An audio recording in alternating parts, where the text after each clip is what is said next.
show. We'll be taking you through the day's 10-game MLB slate. A lot of things to talk about throughout the hour. I'm Chris Spags, joined by my good pal, once again, the baseball savant, Jake Hari. How are you doing, Jake? Doing well, man. The people are seeing quite a bit of us this week, so I think that's a good thing. I think people like the combo, and we've had some nice slates.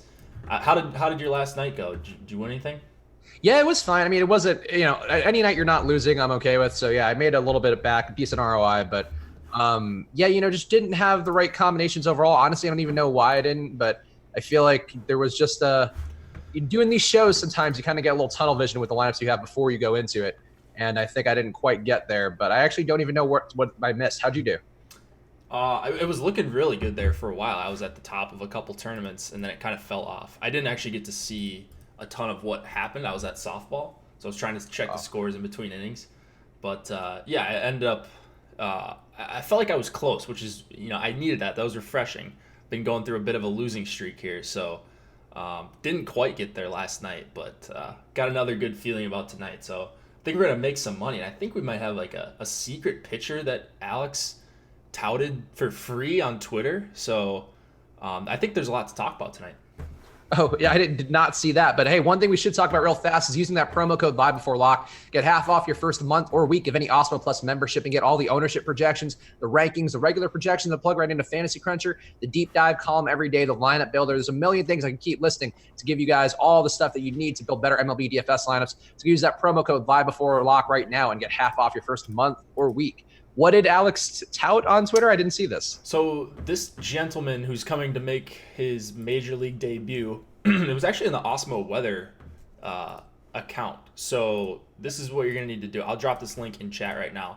But if you guys want to see the full tweet, he basically said, and I thought this was a mistake when I saw him in the projections, this guy Advert Alzolay for the Cubs, He's making his major league debut. He looks pretty good to me. Alex says serious K potential. So go read that tweet. And he says he could be pretty sneaky. I haven't heard a word about this guy in my entire life.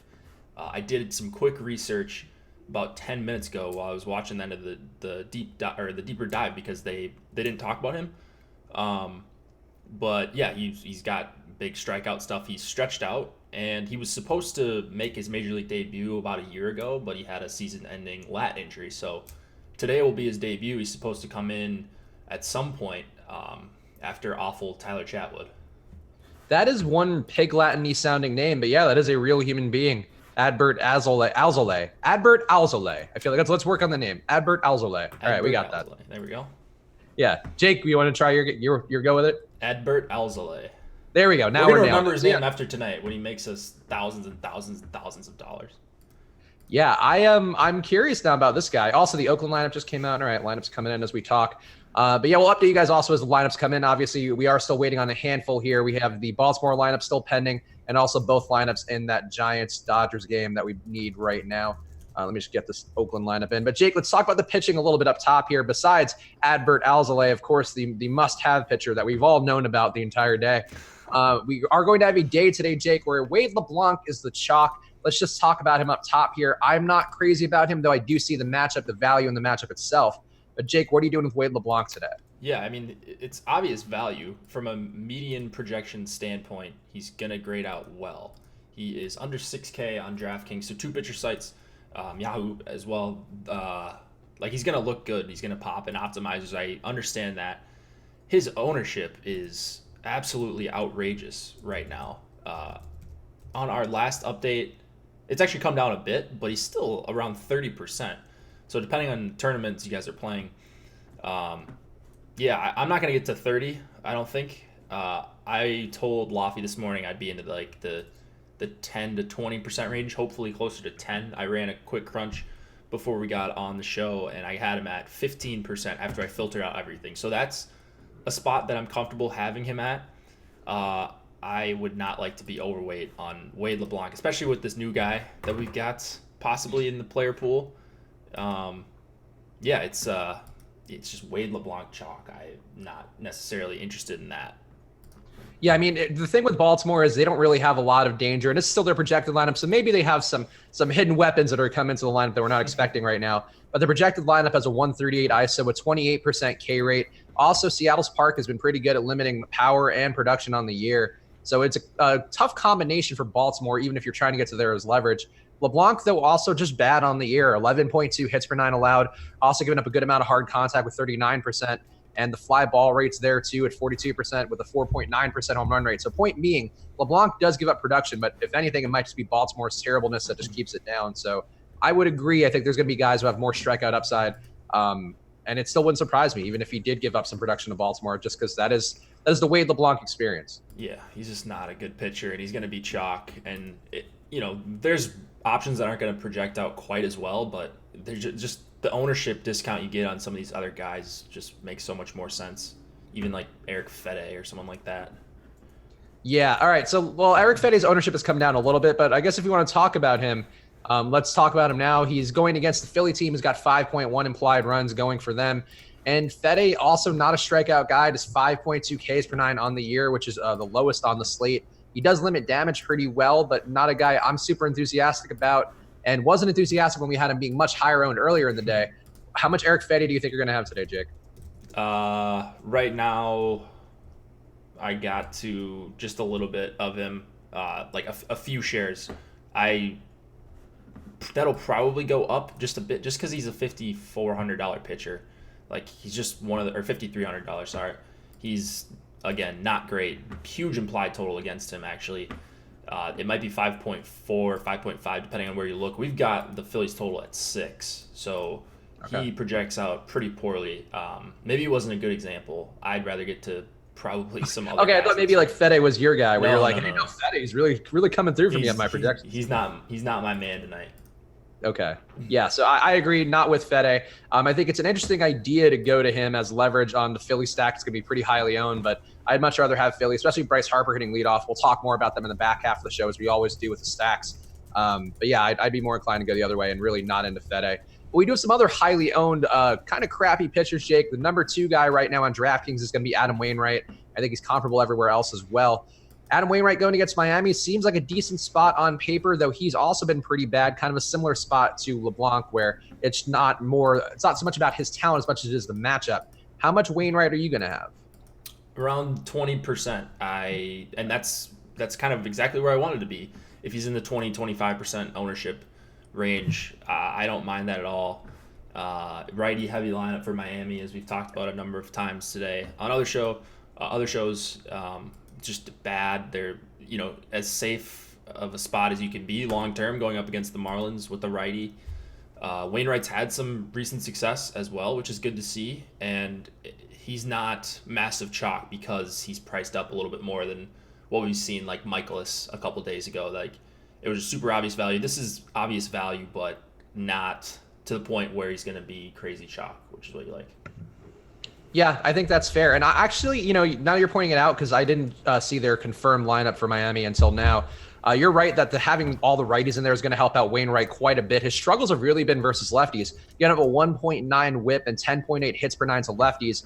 The strikeouts aren't there for him really with either side of the plate. But versus righties, a 1.1 whip, a 3.6 xFIP, 7.4 hits per nine. So he's a much better pitcher versus righties. And then you also get the park factors in St. Louis, which are generally going to favor pitching as well. Wainwright, actually, I don't mind him, and I'm going to be with the field and actually mind up a little bit over the field based on this now, because that lineup really is going to play into what he does best. Exactly. It's just like the perfect lineup you could have for a guy like that's pitching how Wainwright has been pitching. How about on the other side with Zac Gallen, who's also going to be decently owned, a little bit less owned than Wainwright, according to our projections at awesemo.com, which you can also get, again, with that promo code live before lock for half off your first month or week. Gallen's a guy they talked about on the deeper dive a little bit. He's got good strikeout stuff. I looked up his minor league numbers. He's got 11 Ks per nine on the year in minor league, in AAA play. And that's going to be make him a little bit interesting here. But this Cardinals lineup he's going up against, going to have a 21.8% K rate, which is about a 1% under league average. So not the perfect spot to debut. I still like Gallen. We're getting him a lot in our projections at awesemo.com. So that's sort of giving me more than I think I would have had otherwise. But I'm okay with him. I think I might be more interested in Wainwright. But what are you doing with Gallen, Jake? I have a lot of Gallen. He's actually my highest exposed player right now. Okay. Just a talented arm going up against another righty-heavy lineup. Obviously, his matchup much worse than going up against the Marlins. So the Cardinals have a ton of power. It's scary for sure, but he's a guy that me and Laffy were looking at this morning, and we were just like, man, why aren't we playing this guy? Why is this guy only 4% owned? And we suggested that he might be chalkier as the day went on, as people start to look into him a little bit. And that's what's happened. So he's not a secret or anything like that. Just a guy at 7,300 that, you can take flyers on. And I'm not sure there's that many better options in this range. I mean, you can make a case for Wainwright. But the upside is certainly there with Zac Gallen based on what he's done in the minors. So heads up, who do you rather have between Gallen and Wainwright? Well, I have more Gallen. I guess just because Wainwright's a little bit more owned, I would say Gallen. They're projecting really close to each other, though. Yeah, I think to me, I guess I find Wainwright to be a bit safer overall. Like I find it hard to believe he's going to give up a ton of production today based on this lineup they're giving him. But Gallen, I think, probably has a higher ceiling because I think he's got the strikeout stuff where if they just don't know what's coming from him in terms of the Cardinals hitters, I think it could be a spot where he racks up more strikeouts. Whereas Wainwright, if he has a good day, I think it's one of those days where he just doesn't give up production, but he's not going to get you like 8 Ks or something. And I think Gallen maybe could do that. Right. Yeah, I think I agree with that. Like the upside is huge for Gallen. Just a much better strikeout pitcher than Wainwright. But it's not like Wainwright doesn't have upside in this matchup either, just because of the amount of righties in here and the lack of power. Yeah, that's fair. I think the issue for me more so, I guess, well, this includes Gallen in the lineup, but their K rate is only 18.2%. I mean, excluding Gallen is going to give me a 0, and that's kind of screwing up the average, but not crazy high strikeouts. I mean, most of these guys are under league average, only Alfaro at 37%. And Cooper at 25.8% or above the league average strikeout rate. So I guess in that respect, that would give me some pause for Wainwright's. I mean, not that he's a strikeout guy anyway, but that would give me extra pause for Wainwright's ability to get that sort of value. And Puello being in the lineup too, I mean, that's going to change things a little bit because he's been hitting really well for the Angels. I don't know why the Angels gave up on him, actually. I didn't see what they got back for him. That was kind of a weird deal. I didn't really understand that one, but I guess I don't know all the details of it, so it was a little bit surprising because, yeah, he was hitting well for the Angels, but maybe they were just trying to sell high on him or something. Yeah, maybe, I guess. I mean, they have enough outfielders, so maybe that was it, but I feel like I would try to get rid of, like, Brian Goodwin or somebody before I would get. Even Cole Calhoun I'd get rid of before a young hitter who's showing some upside, but maybe there's something we're missing with him. Could be. All right, let's see who else we should hit on here at pitcher. I guess give me one guy you're getting a lot of that the people might be surprised by. Okay, so this is where we talk about him again, I guess. Advert Alzolay. So Alex just updated him in the projections, like probably 20 minutes before we started, and it wasn't a mistake. I thought he just meant to have Chatwood in there because I saw Chatwood was projected so well, but it's not a typo. He expects him to come into the game. I expect him to come into the game at some point, whether he goes 3-4 innings. You're hoping it's somewhere in there, but he's just got really good strikeout stuff. You look at his last 4 games in AAA. He hasn't needed a ton of pitches either. He's 79, 79, 85, 87, 9, 8, 8, and 9 strikeouts. So he doesn't, like, he can show upside in a limited amount of innings. No one's going to play him. He is 60, let's see, I've got it on the screen right here, 6,200. So he's right in that LeBlanc territory as well. And as a long reliever, he's not starting, so hopefully you get Chatwood through the first inning or two, and you have a better chance of picking up a win if you can get through that 5th inning. So even if he goes 3 innings, if they're somewhat clean, he gets you a K per inning, a decent chance at the win, the Cubs being big favorites. I don't know. I mean, it's not often you can play guys with pretty much 0 ownership right now. Yeah, I mean, look, the fact that he wasn't on Fantasy Cruncher until apparently the boss man specifically requested using that VIP status of Fantasy Cruncher to get him in there. But yeah, I think that's an interesting play in there. I find it hard to trust a guy like this who honestly is coming in. Like Gallen, I've had my time to do the research and like I'm okay with him, even though I don't know that the matchup's perfect. Alzolay, I feel like it's, I mean, look, if the boss man's touting him on our weather handle, I think that's worth some exposure, but I'd be a little bit less inclined to go crazy on him just because I don't know what to expect from this guy who I frankly haven't had the time to do the research on. I read a couple articles and it sounds like the people close to the Cubs believe he's coming into the game at some point and he's stretched out. So I would imagine they would like him to go multiple innings here. Certainly risky. I mean, there's no doubt about that, but if like it's just telling that Alex asked Fancy Cruncher to get him in the pool. Like he obviously thinks there's some merit in playing him, and he's just right next to chalk Wade LeBlanc and cheaper than some of these other options that everyone else is going to be playing. That is just a funny thing to me that Alex is like, this guy is very important to my lineups today and for the community at large, and I want to make sure he's in there. Otherwise, we're going to watch him have like whatever points that he's going to put up today, and everybody's going to be annoyed. That's good move by the boss. I'll give him credit. As we often don't hear, I'm sure we never give Alex enough credit on the show in which he employs us and he wins tens and hundreds of thousands of dollars on a given day. Not last night. It was a high-scoring night, so me and Lofty actually took a look at his lineups.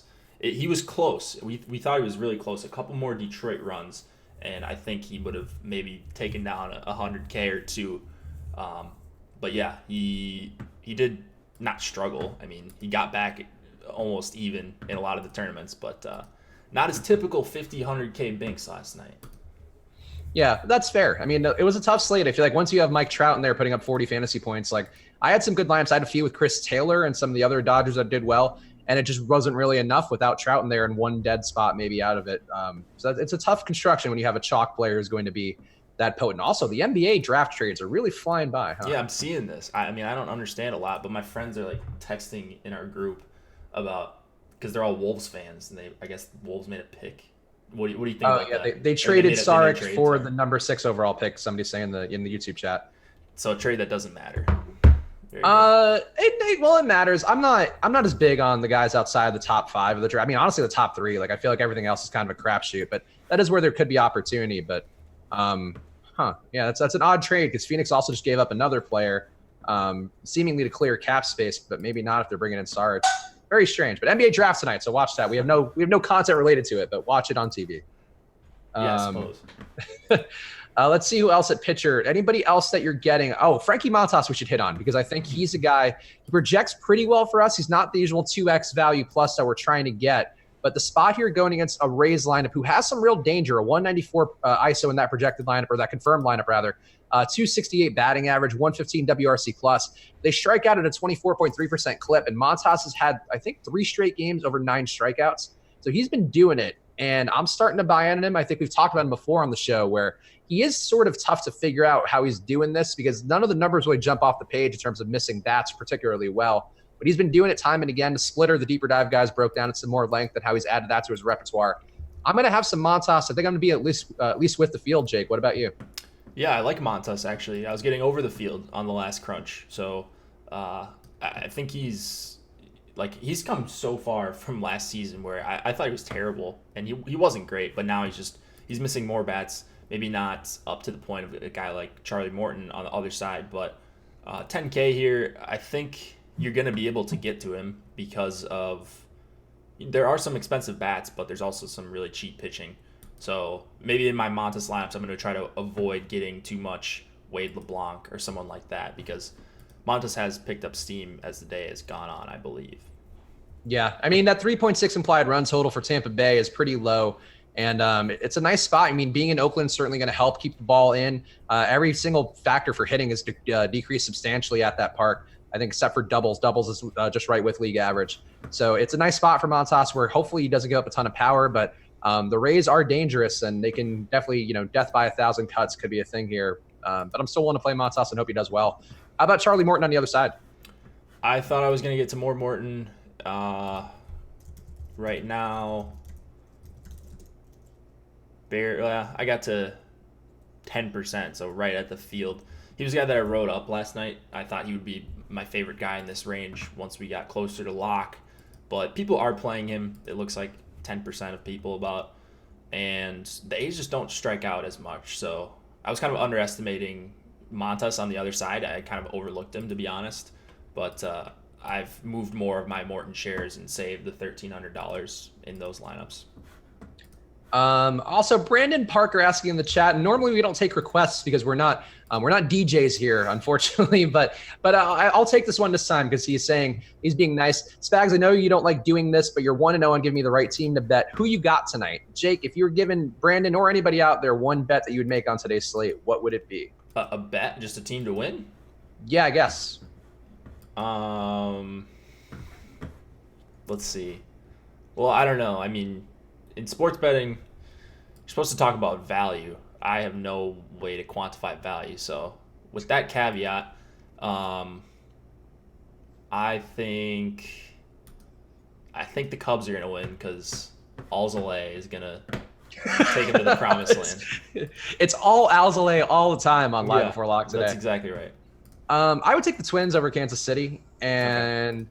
I also might be inclined to go with the over in the Brewers game. I think would be the two bets that I'd be comfortable with, because I think there's a decent chance Nelson gets rocked, and I think there's a decent chance that Roark gets rocked by all the lefties in that lineup. So those would be the two bets I feel the most comfortable about: Minnesota and and the over in the Milwaukee and Cincinnati game. I like the Milwaukee. If you can bet on team totals, can you even bet on team implied totals? Like just go. I would go over whatever. I think there's a really good chance they score a ton of runs. So Yeah. So there you go. Those are some bets to take on, and hopefully they work out for you guys. Obviously, this is not a sports betting forward show. If you want to do that, our guy Jazz Raz Ben Ross is doing a lot of good betting content. The Osmo Odds Show will be on tomorrow on the channel. So subscribe, hit that notification bell. They'll be talking about a lot of bets. Ben is a very fun degenerate where he's betting the weirdest things out there. The most random soccer games you haven't even heard of are in Ben's life, and you are a betting person. That's a show that'll help you get an edge in a way that hopefully you can pay off with the old sports betting in your various legal states. Hopefully, I'm sure playing legally.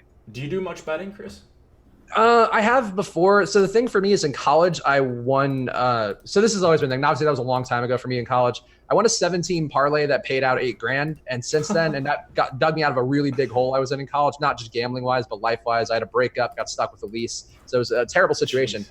But when you have that high, it's hard to keep going with it because then you're just chasing that, and I feel like that's how you lose all the money back. So I just never really bet since. I'll bet here and there, but not enough, not appreciably enough. And I obviously follow the lines because we have to, but yeah.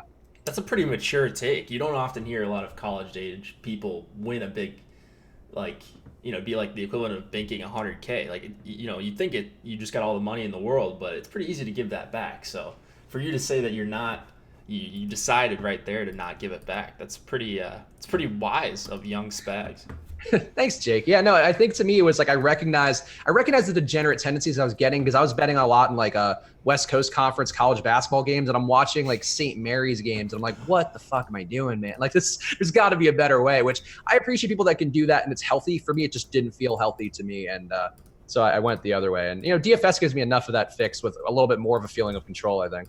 Yeah, I get everything I need out of DFS from like a gambling high perspective, and it is somewhat gambling, I guess, but there's skill involved, so I feel like there's a long-term edge, which is why and the sweat equity that you put in with DFS I think is a little easier to show, whereas sports betting, a lot of it's finding that value and also finding the edges, like if you're playing the MAC. I know it was a popular one in college football because the lines just weren't as sharp for that because people aren't following it as closely. So there are edges out there, and that's where the Osmo Odds guys come in. But yeah, for me, I'd rather just play the stuff that we know and not have to worry about beating Vegas, because Vegas will beat you more often than not. That is the way it works. That's the way they're set up. Yeah, that's why they can afford all the neon lights. Anybody else you're getting here, Jake? I feel like we covered the main pitchers, but maybe you're getting some Pivetta or somebody interesting. I don't want to undercut anybody that you have. I want to get to Pivetta. I try not to mess with the projections on the site basically ever. Unless I feel really, really strongly. So I think there is strikeout upside for Pivetta, but we've got the total even higher than the Vegas total. That being said, we have him at under 5% ownership. I'm getting to closer to 10%. So at least I've got a little bit of an ownership edge on Pivetta. He's a guy, he's more of a flyer, especially when you've got Galen and Wainwright in this range, and then this new guy as well that's cheaper.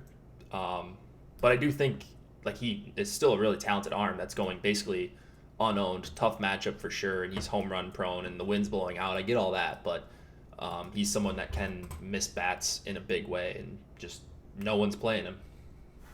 Also, the boss, Tom, pointing out in the chat, game of skill. Of course, DFS is a game of skill, and it is more so a game of skill. I think, it still requires some luck, and there's that. But with the tools that we have at Osmo.com, and honestly, just the research you put in, we have to do every day for the show, and hopefully that we help provide you guys. That is what makes it a little bit more plus EV approach than I think you would get just straight away, betting on things. Gambling, it's got a bad rap, but I think of gambling like playing blackjack at a casino. If you're playing the right way, you're going to lose long term, and everybody knows that. So you're just looking for the one big hit to get lucky or whatever. But this is there's actual tangible skill involved. So that's why Alex and Tom win all the money. Yep, and also all the lineups are in now. We got the Orioles lineup, which I think has been out for a little bit, but also the Giants lineup just came in. So if you, much like Jake and myself, are going to be crunching, I'm crunching during the show today, Jake. We talked about it before we came on the air, but normally like to get everything done in advance, but I'm trying the approach actually on the video that we have on the channel right now. There's a video of the boss man, Alex, along with our guy, Chris Randone. Congratulations, Chris, on your marriage to your lovely bride of reality TV fame as well. And they also broke down the exposure approach for Fantasy Cruncher, and Alex had some interesting takes in there, some interesting ways to do things, which I feel like Josh has hit on a little bit, but you haven't seen it as directly before as it is from Alex. So I'm trying to do his approach today in the hopes of freeing up some time, and check that out on the channel. It was up, I think, maybe yesterday or 2 days ago. Yeah, without giving too much away, which approach are you talking about? I don't know if we talked about this before the show. So he mentions using 4 unique players and then over crunching your lineup. So he crunched 500. I'm only doing the 20 max. So I'm still in the same tournaments that I normally do, but I'm going to crunch like 200 and then just pare down the higher owned ones and then go to the ones that I like for whatever criteria I'm going to have. Yeah, that's essentially what I do, but I just do it in Excel, just ranking everything in each category and then getting an aggregate score, like a total score. But I usually, even when I do that, like I usually take out the top 5%.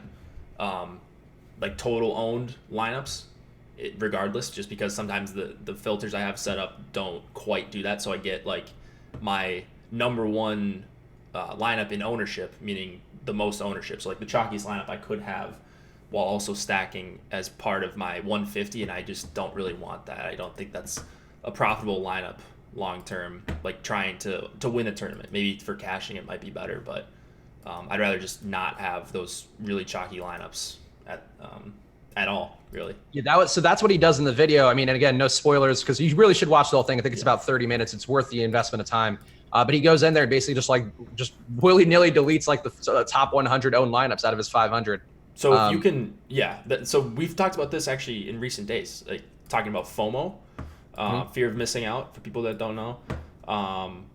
You just can't have, like, you can't fall in love with a stack. Like, there's always a price or an ownership where you should get onto or get off of something in DFS. Like, it's gonna look bad when you take out those top owned stacks. Like, everyone wants to play, a couple days ago it was the Angels, and you might be taking out 20 of your top Angel stacks, but if everyone else is gonna have those are gonna be duped lineups. It's not really a profitable play to have those in your crunch. Yeah, and I mean, and there's on a slate of this size too. I think he was also doing it for the 10-game slate that we had the other day. And on a slate of this size, there's going to be other spots. Like even though, like yesterday, Mike Trout was very popular, and him having, like we talked about earlier in the show, him having that 40 fantasy points, that's tough. Having a guy at 25% owned is going to skew everything. But you also could have gone a different way. You could have gotten to the Dodgers and then had, like, I think 2 or 3 outfielders who had 28 fantasy points there. You could have gotten to Pittsburgh. My boy Brian Reynolds, that son of a bitch, came through a day late for 30 fantasy points too. There are other ways to get there, and I think that's sort of, like Jake mentioned, it's a lot of FOMO. You don't want to not have Mike Trout, but if you don't have Mike Trout and somebody else gets there, like if Christian Yelich goes nuts today and Trout has a mediocre day where he just gets 3 walks and 1 double, it's a big difference. There's skill in blackjack, SJM says in chat. Not the way I play, there's not. I just go by the book or whatever. You can count cards, I think. Is there a better way to do it? Like there is some skill. My grandfather taught me how to play when I was little, and there's some finer points. I don't remember everything, but yeah, you can get good at it, but it's sort of like poker where it's more a probability thing than it is like an actual, like, oh yeah, you're going to be able to will a blackjack to occur. Unfortunately, that can't happen, I don't think. Yeah, I don't think that's yeah, I think of poker completely different. I think there's a bunch of skill involved in poker, but maybe I'm just completely off on my my traditional gambling games. All right, we're at the halfway point of the show, Jake, and this has been some good chats. Hopefully you guys don't mind. We're a little bit late with the home run picks, but we are at that point of the show. So, of course, update on the leaderboard. Still EMAC in first place with 14 total dongs on the year, as well as 14 correct picks. I am still in second place with 12 total dongs on the year and 11 correct picks. Jake is tied with me in correct picks with 11, but he's 1 behind me in total dongs because he has not found the joy of a double dong in his life yet. And bringing up the rear still, sort of, I guess, would be Josh with 11 total dongs and 10 correct picks. So, and you and Josh are tied in your hit rate as well. So, Jake, I'll let you go first because, that's the kind of polite show we have together. What are you going to do, Jake? All right. I will take a somewhat chalky player, I think. No, actually, I'm not going to take Yelich. That's cheating. He's of course going to dong. I will take Eric Thames for the Brewers. Oh, okay. So, Jake, I'm going to teach you a life lesson here. I'm going to take Christian Yelich. That's fine. You can have the dong. I'll just get the double dong. That's fine. No, that's fair. I mean, look, Tames, look, the lefties, we'll talk about them in a second, I'm sure. And we can just hit on the stack now, and we'll update you guys if Emac's pick comes in, because Emac, of course, is the clubhouse leader, so he should be tailing all of his home run picks for the great genius that your old pal is, of course. I see. I'm really nice when the guys on the leaderboard. When Emac is in second place or third place, he'll be getting the shit storm raining down on him. But right now, tail Emac's picks. Let's talk about Milwaukee, since we're both picking from them. What do you like the most about them? How much are you going 5-man stacks? Are you going 3-mans? Are you going one-offs? A mix? What are you doing with them? I would like to do everything. It's just going to be a matter of, can I afford them with what I'm trying to do? I think I have been able to so far, so I would expect I get to a lot of Brewers, a lot of Yelich, a lot of Thames, like I mentioned. Roark's just been lucky this season. There's not really any other way to put it.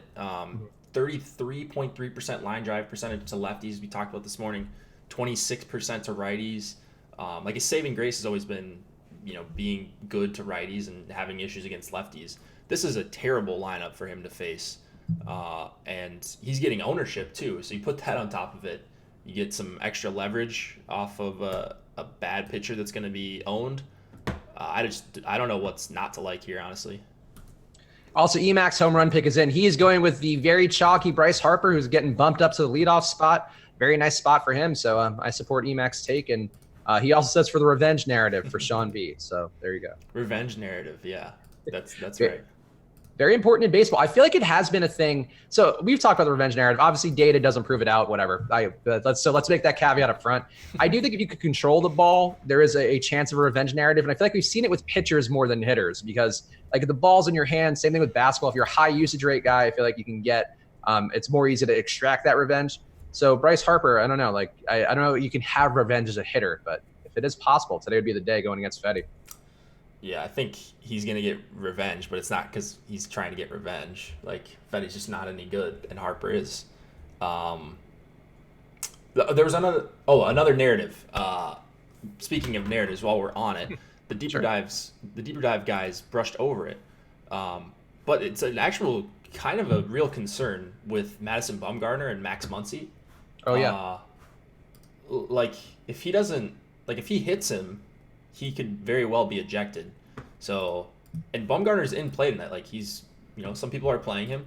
I don't know that I'm going to get there, but, does that matter to you at all? I think that's the approach that they mentioned, or just the thought about it, where if he does get ejected, he's going to be warned before the game, I'm sure, about not throwing at him. So I agree. I think there is a bit of a risk there that could just be one of those situations where they warn him, he still does it.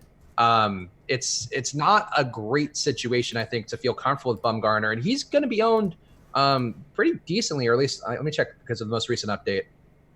Still 15% on DK. I feel like he was really highly owned on Yahoo earlier today. I'm not sure if that's still holding up. Let me check. Oh yeah, still really highly owned on Yahoo. I think that's a reason to have a little bit less of him, to be honest, because I don't like the spot anyway. It's not like the Dodgers, they have every hitter besides Austin Barnes is above a 110 WRC plus. That's a tough lineup anyway. And Bumgarner's not having crazy strikeout stuff. You can get lefties out, but it's going to be a righty heavy lineup. I don't like Bumgarner that much anyway. And if you give me more reason to have some concern about him, I'd rather just go elsewhere. Yeah, I don't think I'm going to get too much Bumgarner at all, like I said. But, if I liked Bumgarner in this spot, yeah, it would definitely make me nervous to play him. Just because knowing his personality, it's this is a guy who really cares about this type of stuff. The pimping home runs or whatever. Yeah. And even if he doesn't intend on hitting him, you just see him giving up a solo shot. Someone takes too long around the base paths, and he does it the second time around.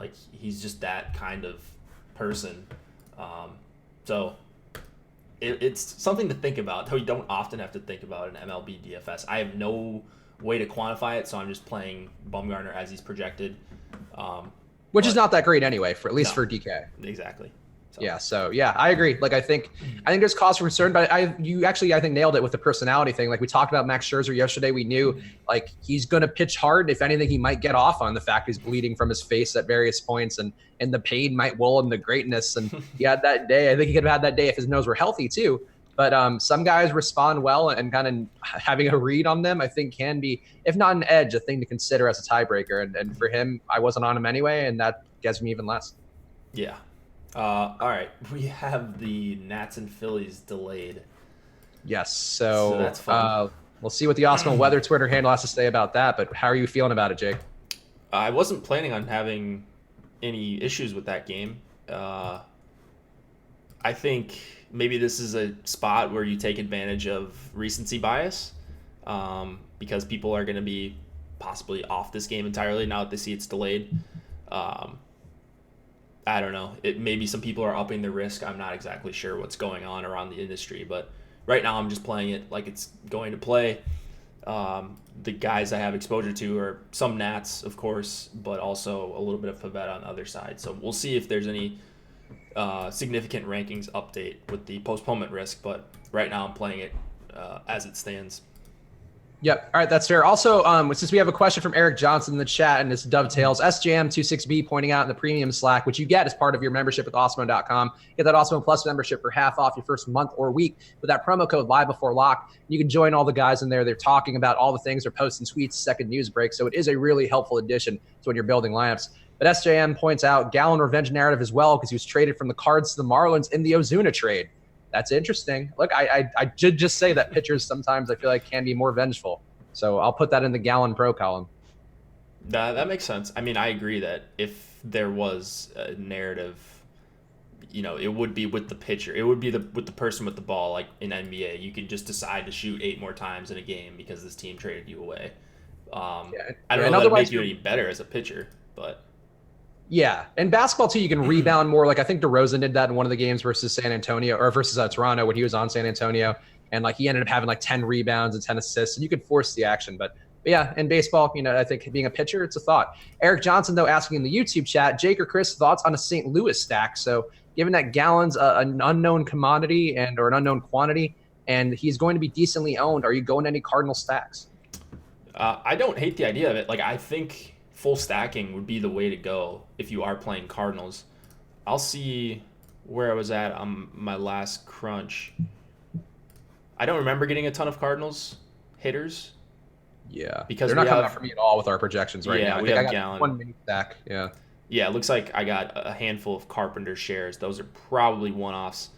A couple De Jong, so maybe a stack or two snuck in there, but they're not a team that I am stacking a lot, although I do agree that if you are going to them, it probably in a context of a stack, maybe Gallen struggles, and then you've got a bad Miami bullpen behind him. Yeah, I think it's an interesting thought for leverage. It's not one that I'd be dying to get to because the park also isn't that great either for hitting.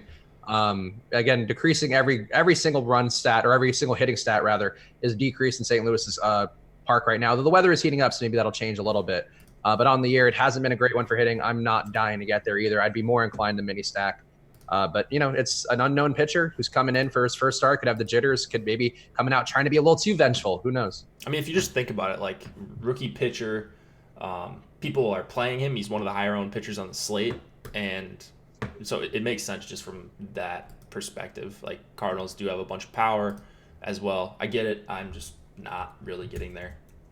Yep. All right. So let's talk about the chalk stack of the night again. The Angels, after they went off yesterday going against Aaron Sanchez, who I would say, at least to me, pretty much a better pitcher in every way than Clayton Richard. The one thing that's going to be the lefty matchup here for Richard could limit some guys' potential. Like I didn't know Justin Upton was quite as bad versus lefties as he has been, but he's got a 192 batting average and 150 at-bats going back to last year. And also just a 64 WRC plus. So for me, I'm actually a little bit less inclined to full stack the Angels here. I think this lineup really doesn't look that great from what I'm seeing from it in terms of hitting against lefties. I think Trout as a one-off becomes more appealing to me, but the stack is still going to be really highly owned, Jake. So what are you doing with the Angels?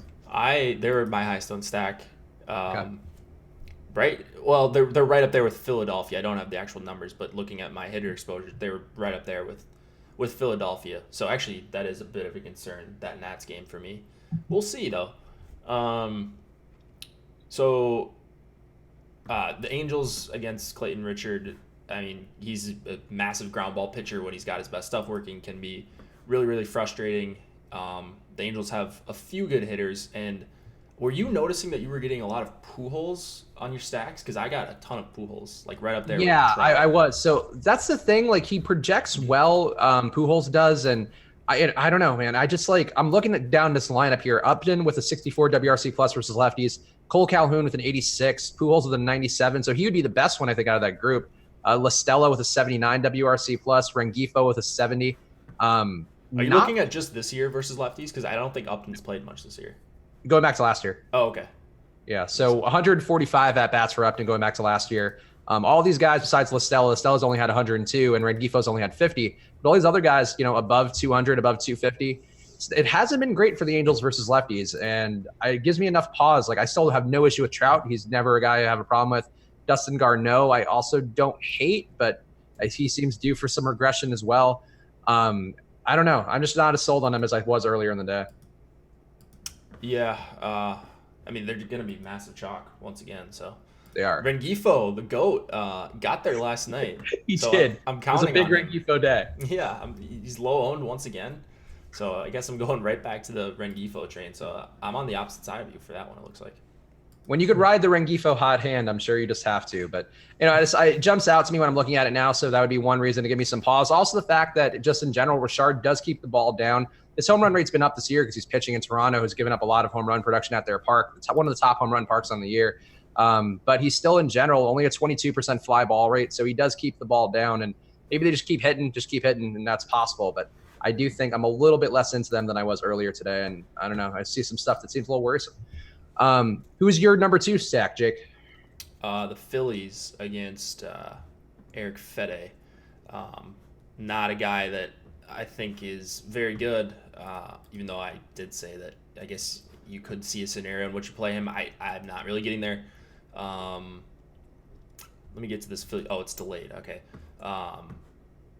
Yeah, just a lot of power here for against a guy that's not going to miss a ton of bats with really good weather.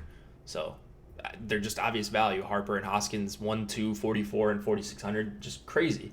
So I don't see a real reason to get away from them. And it looks like they're going to be right around the same as the Angels as far as ownership, or maybe even a little bit less. Yeah, the lefty spot versus Fede has been a good one. Again, 1.7 whip that he's given up, 10.6 hits per 9 to lefties going back to last year. And I think it's a nice spot for Philly. I don't mind him. I think I'm comfortable going with one-off Harper and just seeing if he does well too. And Jay Bruce as well, it would interest me a bit, even though his price is a little bit too high for where I'd want. But Harper in the leadoff spot at 4,400, I feel like it's hard to ignore. And I'll definitely have some of that stack as well. Just finishing up my crunches now and see where we'll go from there. What about the Yankees? I know that Adam on the deeper dive was very into them. Valdez, to me, is a good enough pitcher where I don't think he's going to get blown up, but the Yankees have hit left-handed pitching really well, and obviously they are getting Stanton back in the lineup. They have Encarnacion in there as well. They have a lot of guys with just prodigious power to go around. How much Yankees are you going to get? Not as many Yankees as the other two that I'm talking about. So it looks like I'm underweight on basically everyone on the Yankees. Sanchez is the closest guy that I'm getting to, and then I'm getting pieces of them like Torres. I'm sure I'll get to them as 2-mans and 3-mans and stuff like that, but they're not they're not a top 2 stack for me right now. But I would probably put them at 3rd or maybe 4th at the lowest. Yeah, they're not occurring for me a lot with our projections, which kind of bums me out because I do like them a good amount. But yeah, I mean, I just see a ton of power for them. I mean, their lineup has a 213 ISO versus lefties, but Framber's been pretty good overall, just a 1.2 whip on the year. Also not a ton of hard contact, 39%, which isn't great, but it could be worse. And he's also keeping the ball down, a 19.6% fly ball rate. So I think the Yankees feel a little trappy. It's hard to ever argue them, though, especially now that they have a healthy lineup and you have all these dudes who are just insane home run power. I'm not inclined to get there a ton, but I think if we're not getting there a lot naturally with crunches, they could be an interesting stack to force in there. Yep. I'm surprised I wasn't getting to more of them, honestly. They're just this lineup versus a lefty, versus anyone really, but imagine when they get Judge back. It's like they're going to have to sit someone like Encarnacion, are they not? Like or I guess they could DH him. I don't know how it's going to work out, Voit and Encarnacion, whatever, but they had to send down Clint Frazier, who was playing really well. Like, they're just absolutely stacked. So they're going to be one of these teams where it's like, okay, are they low owned? Yes. All right, well, then you could probably play the Yankees tonight for the rest of the season. Yeah, I would agree with that. I think they are always an interesting team. Whenever you have power, it's going to be lower owned. Same thing with Milwaukee. They're not, are they? They're pretty much actually similar ownership to the Yankees. So I think those two teams today jump out as two teams who have a ton of power, a ton of potential, and probably not getting enough ownership relative to what they could be. Actually, I should update the top stacks tool while we do that. What about Minnesota? The Minnesota Jakes, of course, being on the road. I think it's a nice spot for them being on the road. It's also a muggy day in Kansas City. The weather's warming up there, so the ball should fly a little better. But the park overall has been a good hitting park on the year, really only decreasing home run power so far. And if that weather heats up enough, could be a good one. And Jake, we've talked about the Twins a lot. I like them on the road. They were on the road today, and Glenn Sparkman is not a good pitcher. So I'm going to have a good amount of Twins. What are you doing with them? Yeah, what's crazy is I was talking about them this morning, and they've got to be owned here, right? But then you go through all the games, and it's the Yankees and the Angels and all these other teams. They just don't quite project out as great values, but they're a team I hope to get once I start filtering out lineups that, I'm not playing quite the highest projected lineups. I'm playing the ones that maybe project a little bit lower but have lower total ownership. So this is like a hand build stack more than anything, but we have them once again being one of the most undervalued stacks on the slate for like the fourth slate in a row. So I really would like to get to the Twins here as kind of my third or fourth stack if I could.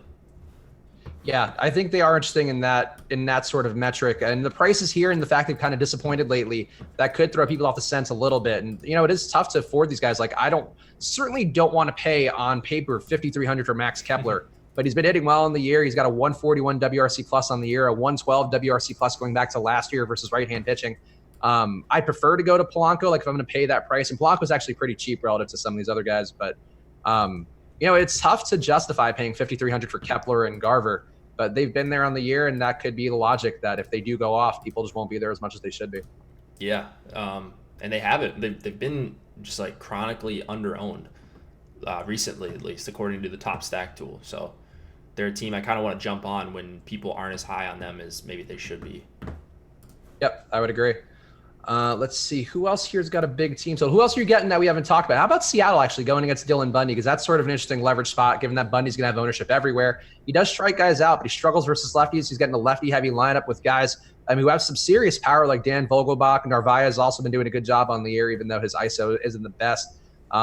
It's not as powerful lineup as it was earlier today. I don't know what changed, but still a good one with the amount of lefties they have going against Bundy. Are you getting into Seattle? I got to a little bit of Malik Smith. I'm sure I'm going to end up on a few Seattle stacks here, judging by my exposures right now. Yeah, they're a perfectly fine stack. Where's Bundy's ownership at right now? 23% on DK. Yeah, anytime you can stack against chalk Dylan Bundy, I think that's usually a viable strategy, even though he was a guy that I liked more. But as I looked more and more at the slate and looked at projections and all that, not someone that I'm getting overweight on. So you would want to get lefty power if you could, or any sort of power against Bundy. The Mariners don't have a lot of it, but Smith at the top does have speed, and they do have a couple of power bats that make for a really nice stack against a 20+% owned pitcher. Yep, I agree with you there. All right, let's see. Who else are you getting, Jake, that we haven't hit on so far? Because we do have a couple. I think we got all the major team totals. Maybe the Cubs? Yeah, not really on the Cubs. Honestly, they're not making the cut for a lot of my lineups. I have Javi Baez was a guy I got to just a bit. Some Contreras, Rizzo, Schwarber. So I'm getting to some of their top parts, but not going over the field significantly on them as a stack. Okay. Yeah, I agree with that. They come up a little bit with our projections that we have at Osmo.com, which again, you can get with that promo code live before lock for half off your first month or week. I Lockett, I really don't have a great read on. I didn't look up his minor league numbers. In the majors so far, he's been really bad versus lefties, competent versus righties going back to last season. I don't think he's pitched in the majors so far this year. The wind blowing in though in Chicago kind of gives me some reasons. Like that makes the pitching a little more appealing. That makes a guy like Alzolay, that's the name, right? Alzolay, god damn it, was so close. Alzolay, like that makes him a little more appealing because he's got strikeout stuff and the wind's blowing in, so not a ton of downside there. I think the same thing applies for the Cubs though, where I'm not dying to stack them up when that wind's blowing in, and Lockett's been okay versus righties, and I don't know, it kind of scares me off enough. Yeah, that's fair. Dude, this Alzolay guy, I'm getting a ton of him. We've got him projected very handsomely on the projections on Osmo.com. So if you like plays that, weren't on the slate before an hour ago, then this is your guy. If you're willing to get a little weird with it today, then Adalberto Alzolay. Damn it, no, that's not even the right first name. Advert Alzolay. What a peculiar name. Like, I mean, I'm sure it's like some sort of Latino name that's got some sort of real like sentiment behind it, but Advert's just a name I've not heard before in my life. I don't know if I've heard that either, but we're gonna remember this guy. Might name my firstborn Advert, depending on what he does for me tonight. And when he wins you all the money tonight, then you can go and be a full Advert boy, full Advert man. Exactly. All right, let's see. What's like a weird? You've asked me this one. The last couple of days. What's like a weird stack that you think could end up like the Paul Blackburn of the night, but for stacks? Toronto maybe, because they should have some power opportunities here. Suarez is I think a top 100 prospect. I think Adam said on the deeper dive, and he's had some, I guess, shown some spark, but also given up a lot of home runs on the air and a lot of fly balls. And being in Toronto Stadium, that could mean home runs. So it wouldn't shock me if like a mini stack of Toronto was a thing, but I guess they have a little bit of ownership, so that's not totally out of left field. Yeah, they have some ownership, but no, I like that call. Yeah, what about for you? For me, maybe I kind of like Baltimore. I just feel like this is a night where Baltimore, like the leverage stack against the chalk pitcher goes off. They have some power. They've had big nights before. It's not a super favorable park, but LeBlanc's just not any good. And they're playing him as chalk. It just feels like a spot where I should be trying to leverage against the field in a big way on a 10-game slate.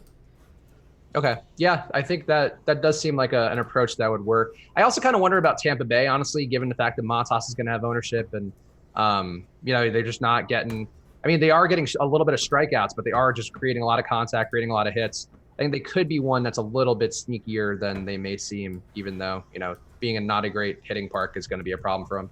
Yeah, I like that. That one's crazy out of left field. So if you get that one right, you're winning all the money. It's true. Let's see. I'm trying to think if there's anybody else we should even talk about. I'm going through everybody.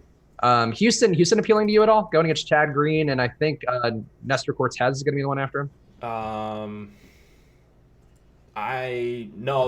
Okay, so I will say I do like, we don't talk a lot about cash, but I do like Bregman and Altuve quite a bit for cash. I think they ended up in my cash lineup. So, those guys project really well just on a point per dollar basis. They're just too cheap for where they're batting in the order and going up against a not elite arm, or a couple of elite arms for the Yankees here. Okay. Yeah, I think that seems fair. I think to me, the thing with them is that this spot was going to be really highly owned earlier in the day, and it's still actually going to have some decent ownership, but you have Bregman at a reasonable price sitting leadoff. I don't think Chad Green's that bad. I mean, we saw it last time. We actually, we had both talked about Cortez and Green that last time that they were going that opener follow-up guy role. And Green had like 6 Ks in 2 innings in that one. I think he struck out everybody in the first 2 innings that he was up. He's good, for sure. Yeah, he's like a good pitcher, and the bullpen too for the Yankees is good enough where even if Cortez gives up a little bit, I just find it hard to believe a full stack is going to get there, and I'd be more inclined to take a one-off if I had to. Yeah, that's why, you're just getting 2 really good hitters at cheap prices. So that's why I wanted to mention them for cash, even though I'm not on them in GPPs. Yep. All right, that makes sense. Checking any questions here. If you have questions now, drop them in the YouTube chat or the premium Slack. Is Washington playing? Is there any update that you're seeing, Jake? I know we still have a 0% postponement risk on the site. We have a 0% postponement risk. That is enough for me to not want to play, or to not care about the game. So looks like it's going to get in outside of some weird Nats things. So hopefully I'm just trying to not bring in recency bias to this. I play it as we have it in the postponement risk, and we don't have anything in there, so I feel like I shouldn't change anything for my process. Yeah, that seems fair. Tough but fair of you, Jake, I think. It's not comfortable, I'll be honest, especially with how many Phillies bats I have. But that's you make uncomfortable plays. People are playing Wade LeBlanc as chalk tonight. You can play through a little bit of rain too. It's true. I'm getting so much Zac Gallen, and Zac Gallen might end up making or breaking my night today, which gives me some real concern. How much Advert? I have a good amount. Actually, let me see how much. Right now, I'm just finishing up my lineups right now. I've got more Gallen than Advert, but I am heavily on Advert. I have 40% Advert right now. Yeah, that's the number I'm at too. I love it. All right. We are riding risky. We're trusting the boss. Like, this is why we work here, is we get these tidbits. And I think for you guys who are watching this right now, if you want to play a little safer with old Advert, that's fine. But when the boss man gives a tip like that is rare for him to single-handedly give a guy like that. My top 43 lineups on FanDuel have Zac Gallen, though. I will say that. That is a lot of Zac Gallen. That is indeed a lot of Zac Gallen. Yeah, honestly, worries me a little bit, but not enough. I guess not enough that I'm going to not do it. But let's hope he does well, because I hate taking pitchers going against, like, unless you're a really good one. I hate taking guys who are going against teams underneath league average in strikeouts, and that is what St. Louis is today. So if you want to jump off them, that would be the one reason I would say maybe avoid them a little bit. Sure. Avoid them. No, it's not. I mean, again, not a perfect matchup, but there's a lot of volatility in pitching as well. We talk about the volatile hitters all the time, but pitching, same sort of thing. Maybe less variance, but if he has an outlier performance here, you're in a really, really awesome spot in tournaments with this guy. Yep. Let's hope. Let's pray. We are firmly Zac Gallen guys today, so let's come through for us, Zach. We believe in you. Once I got the revenge narrative thing that SJM gave us in the premium Slack, I was all in. That's the kind of stuff you get in premium Slack. You don't get that elsewhere. The best data, the revenge narrative data. That's what you really want from them. All right, my lineups are in, so let's see. Looking for questions again. Gallen will make or break me as well. Andrew Mock. Hey, Andrew Mock, you're in good company. I'm glad to be riding with you. You, me, and Jake. We're a trio. We're the three amigos. Yeah, that's exactly right. Gallen and Advert. So I'm just finishing putting in my FanDuel lineups, and then I can go over some quick exposures if you guys. Yeah, go for it. Yeah. All right. Let me put those in. Make sure. Also, Sean V saying, "Come on, Jake, how have you not learned from Nationals organization with postpones? This game has a real threat to be postponed." Sean V, I love you, but shut up. No. The Nats certainly have shown, they have earned your hesitance, for sure. But the game, there's a clear path to play this game, and is this the first game of the series? For which game? The Nats game. No, it's second. Okay. Well, I mean, they could. Wait, it's the second. This is. Or is it the third? Is this the last game? I don't know. I forget because of the reschedule. I'm pretty sure they have incentive to play this game. Is what I'm trying to get to. Whereas they didn't. Yeah, this is the third one. Yeah, they had the Corbin start, the Scherzer start yesterday, and then this is the third. There might be a 4-gamer though. I don't know what's tomorrow. Okay. So they're more likely to try to get this one in. If I had to guess, I don't know. Who's solid orange at another site? I mean, so, Washington is playing Atlanta tomorrow, so this is the last game of the series. Yeah. Okay. All right.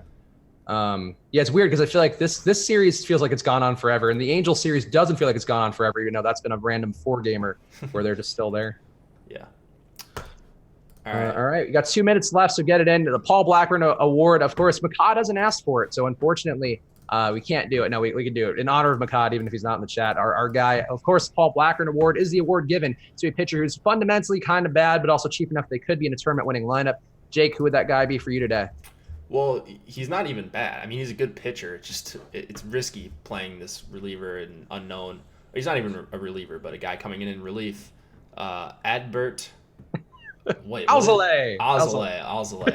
I keep wanting to put the Z right after the A, but it's Alzolay. Okay. Yeah. That's my guy. He might be bad. He might be great. We'll find out. We'll find out together. It's exciting. It was going to be a memorable day, Jake, for everybody who's riding on the Advert train. This is going to be another Austin Bivens Dirks day for sure. It could very well could be. I would say for me, oh man, this is a tough slate because there really aren't any bad pitchers I like a lot. But it's got to be somebody like Wade LeBlanc because he just kind of does suck and he's cheap enough. He's going to be owned, so he'll be in probably some quality lineups out there. So even though he's chalk, I think he would be the guy. I like it. And Advert is the pivot to him, I feel like, because he's only $400 more, so that is sort of the most direct pivot you have to him, unless you're going to go to Fetty or somebody. I really want to see his ownership. I didn't hear a peep about him today, so if he's like 20% owned somehow, which he's not going to be, but even if he's like 5% owned, I would be like, interesting. Interesting. Also, we are locked, but Jake, what were your final exposures? Okay. DraftKings, Galen, Trout, Alzolay at the top, and then a bunch of Phillies. So hoping that one plays. Yelich also snuck in there in between the Phillies. I got to some Jimmy Nelson, which I do not like at all. And then same thing with Montas, but I actually don't mind that play. I got to 13% Bumgarner, so I honestly might swap some of that out with the late swap-tomizer on Fantasy Cruncher. My next highest stack is the Angels, it looks like, and then the Twinkies got up there for me as well. So Kepler, Rosario, CJ Cron. I saw Astudillo get up there for me as well in double digits. So yeah, I'm pretty happy for the most part with where my exposures ended up there. On FanDuel, 60% Zac Gallen and all the big bats. So Phillies, Cubs, Angels, Brewers, like that. I'm just playing all the big chalk bats and hoping Galen gives me a quality start. Yeah, that's fair. I have one lineup I'm looking at right now. That's a Twins lineup with the Brewers and then Wainwright and Galen. And I'm intrigued by this one. I think is an interesting look to have because I like Polanco, I like Rosario, I like Yelich. I have Kane in here, which I'm not crazy about. I would have preferred to have a lefty in there. But yeah, I like this group. I think this is going to be either a really fun night or it's going to be really bad and Advert's going to crush all our souls. Well, when the Nats game gets postponed, you won't see me in Slack for 3 weeks, but apparently it's expected to start at 7:35 today. Dave just posted to our premium Slack. So okay, so they've got a start time. That's at least that's a start. That's half the battle. It's half the battle. It's also NBA draft time, so let's everybody go watch everything. Of course, before you leave, hit that like button, please. We're here for you. The boss man, our COO or CEO or whatever. So there's a strange thought. Our co-founder of the site, Tom, bought Jake and me lights. So we are going to be the fanciest DFS boys around. I guess we'll be just as fancy as Josh. But besides Josh, the fanciest DFS boys around. So thanks to the boss man for doing that. Now you can see us in all of our glory every day. But thank you guys for watching. Thanks for tuning in. Use that promo code live before lock right now to get half off your first month or week of an Osmo Plus membership. The night slate content we have, I will say it every single day we do the show. It's the best in the business. There is a reason that our founding team wins so much every day in those slates, and ownership is a big part of that picture. So go check it out now. Use that promo code live before lock for half off your first month or week of any Osmo Plus package. And Jake, what's the schedule? What's going on with you? Yahoo show tomorrow at noon my time. That's 1 Eastern. We have live before lock. I think it's myself and Josh tomorrow, right? Yep. Okay, and then I'm on live before lock on Saturday as well, right? Yes, you sure are. All right, so cool. Tom's giving us the light emoji. Yeah, we just figure stuff out, Got to check that schedule every once in a while, but I'm pretty sure I've got it down. You being on this week makes me real happy. I support that. Yeah. So spotlight pitchers I have coming out for the Saturday slate. I cover for Josh, and then let's see what else. Cheat sheets, cheat sheets every day that I'm on the job. So every day but Sunday, I do the cheat sheets. Josh takes over for Sunday, so a bunch of free stuff as well. But you're definitely gonna want to get in on the premium tools as Chris just talked about. Yep, and so check out Josh and Jake tomorrow on Live Before Lock. Check out my Four Corners video tomorrow, the short form video I do. Been having a lot of participation on there. We're also giving away free months of Osmo Plus memberships pretty much every day now for any people picking double dong picks. So go check that out every day. Get your chance to win that free access if you don't want to pay for it yourself with that promo code Live Before Lock. But we'll be back on the channel. Subscribe, hit that notification bell. Enjoy the NBA draft. Enjoy the Advert Alzolay experience. I can't wait to have that tonight in my life. Jake, Alzolay night. We're ready. All right, good luck, guys.